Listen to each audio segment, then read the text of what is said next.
Hi. Hi, I'm here with Mike Gilbert at JHU Comics. I'm just gonna ask a couple questions about cosplay. So, just in general, how long have you been doing cosplay? When did you start? Oh gosh, I guess in terms of like being part of the cosplay community particularly, it's been about 10 or 12 years. I first started at like one of the earlier New York Comic Cons, you know. And my first cosplay was a Green Lantern. It was actually my original creation Green Lantern. And I had a outfit. It was like I made a poncho with a green and white poncho-like thing with a Green Lantern symbol and a black winter cap with the Green Lantern symbol. And I had very, real long hair, and I was calling myself the Green Lantern of Sector 420. Yeah, bit of a joke. If those of you who know, do the rest of the translating on just what that meant. Yeah, and so that was, I want to say 2006 or 7, something like that. I mean, I'd always been a big, before that, I've been a lifelong comic book fan, and I wanted to do cosplay and stuff. I was always a big fan of Halloween.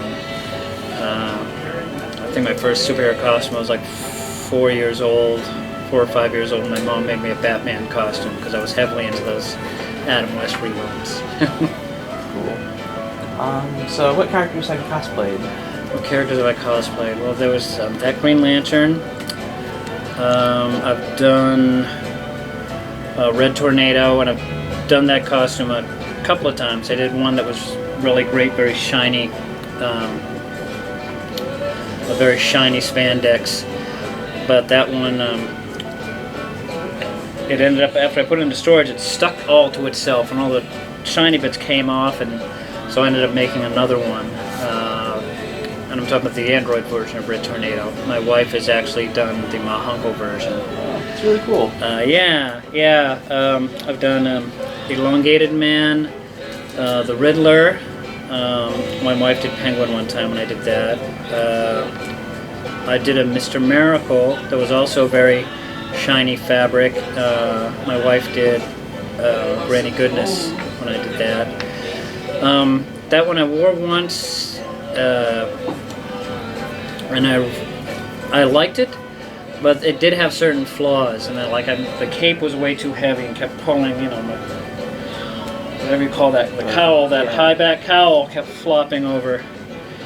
And after the one time I wore it, I wanted to improve it, and then one of my cats peed on it, so it wasn't useful anymore. I've done the Flycatcher from the Fables comic. I've done my own version of Changeling / Beast Boy, Gar Logan. Changeling's a better name, by the way. I did a cross-dressing mashup that was supposed to be a mashup of Tina Belcher from Bob's Burgers and Wonder Woman. And this last year I did a Sunboy from the Legion of Superheroes. And this past year I did Captain Carrot, the Captain Carrot and the Zoo Crew. I think I've covered them all. Yeah, When I just sit and think about it, it seems like a smaller number, and then I go over what's in my closet. Just like. So we discussed the first costume, that being the Green Lantern one. Yeah. Which character would be your favorite to dress as? Oh, it's kind of hard. I think it would have to be between my Changeling, which is this one that I do my own variation on. I have rather nerdy details. There's a Titan story. It was the second time after the original New Teen Titans team had fought Trigon. The city of New York throws a huge parade for the Titans. So there's street vendors. Street vendors are selling, as will happen in a parade, street vendors, they're selling like Starfire wigs and cyborg masks. And when they had T-shirts that would have a picture of, his face on it, says "We Love Gar," and they were selling hats that have big Titans T on it and wings on the side. And so I made myself I would wear those like with a Hawaiian shirt and shorts, and I made myself a prop, a little change effect blast with a green monkey that I could take on and off of that shield. It's awesome. Yeah, I'm rather happy with that. So be between that, I think, which I really like, but it's also one of those ones that people don't always recognize, which I guess accounts for a lot of my costumes. I go for a lot of C and D list characters. But also the Captain Carrot. I was really happy with the results. I had an idea that I might be able to do it, and my wife Jess helps me with a lot of the stitching and stuff. And she was a little doubtful at first, but as it went along, we were both really excited about what the results could be. And I got some good reactions at Comic-Con too, so yeah. So it's a toss-up between Gar or Carrot. It's really hard to say. And also, are you in any sort of groups for cosplay? Yeah, I'm with the DC Cosplayers East group, and that's what I do their meetings at. I don't go to anywhere nearly as many events as they set up, but I do Comic-Con photo shoots with them in East Coast. I've done some smaller shoots with some people I know by being a member of that group. Or Facebook, I'm also with a general DC cosplay group that I haven't formally met with people. And right now, through the cosplay, I've met some people. I am part of the committee planning for Geek Out Staten Island this coming July with the Muslim sisters. And I'm also a moderator on a Facebook cosplay page. So yeah. That's awesome. So, yeah, I got a few feelers out and a few feelers around. I met a lot of great people that went through it too. Some of the best parts of cosplay. Yeah, exactly. So, how have you seen cosplay and the community surrounding it change? It's hard to say because it has been, since there were conventions, there's been cosplay, and my part of it has been as it's come into Comic-Con, which I've definitely seen the number of cosplayers grow. Just as that crowd grows and as people come out and are more confident that like, oh, good, there will actually be other people in costume, I can come and not look like the only. So yeah, and in terms of, I don't know whether it's my experience or reality to talk about how it grows. So I don't know really how much bigger the number of people who are doing it and participating has changed that much since I've been in the community. I just know the bits I've seen. I do know that I've seen more effort, more and more effort into things like a drive for inclusion, whether that be racially or gender or I guess you call biological gender towards what you identify as, things like that. A drive to make it more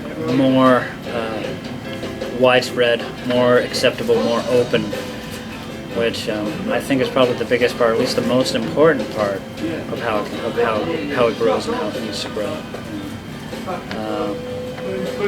And especially seeing as how the people who have problems with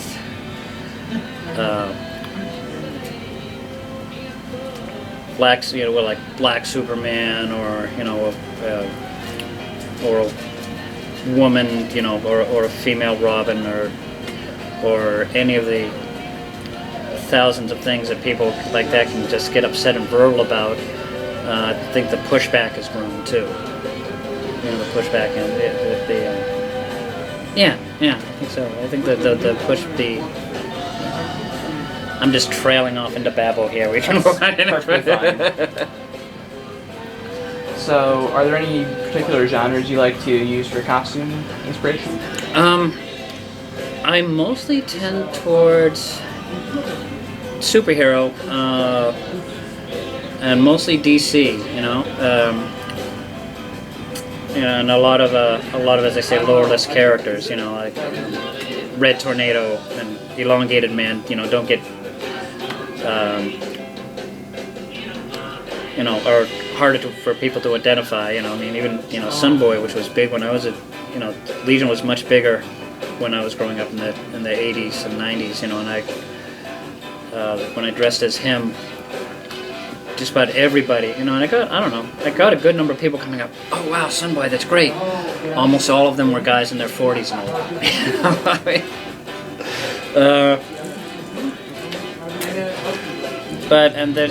And there's a couple times I've dipped out. I do have a Hulk one that I haven't worn at a con, but I've worn for costume parties. There's one I have in the planning stages right now to do the Wizard Rincewind from Terry Pratchett's Discworld books. So that would be my first dip of a toe outside of superhero genre. Cool. And are there any specific materials you like to use for costumes? I don't know. It's not specific in terms of I like to tailor to use that. It ends up being a lot of spandex, when you're doing the superhero thing. I've done some stuff with faux fur. Definitely, like I said about the Rincewind, I'm thinking a lot more about. He does work. He's got a robe and a cloak and very wizardly things, but it's also you're working into. I do find myself thinking about using different materials because it's very different from the superhero spandex thing. What I want the final look to be.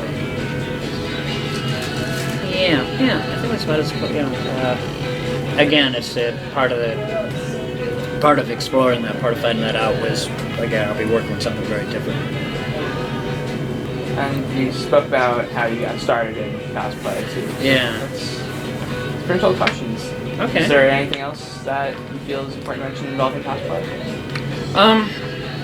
No. Well, as I say, some of where I think it's growing, or I think it's most important in cosplay is the growth to inclusion and to making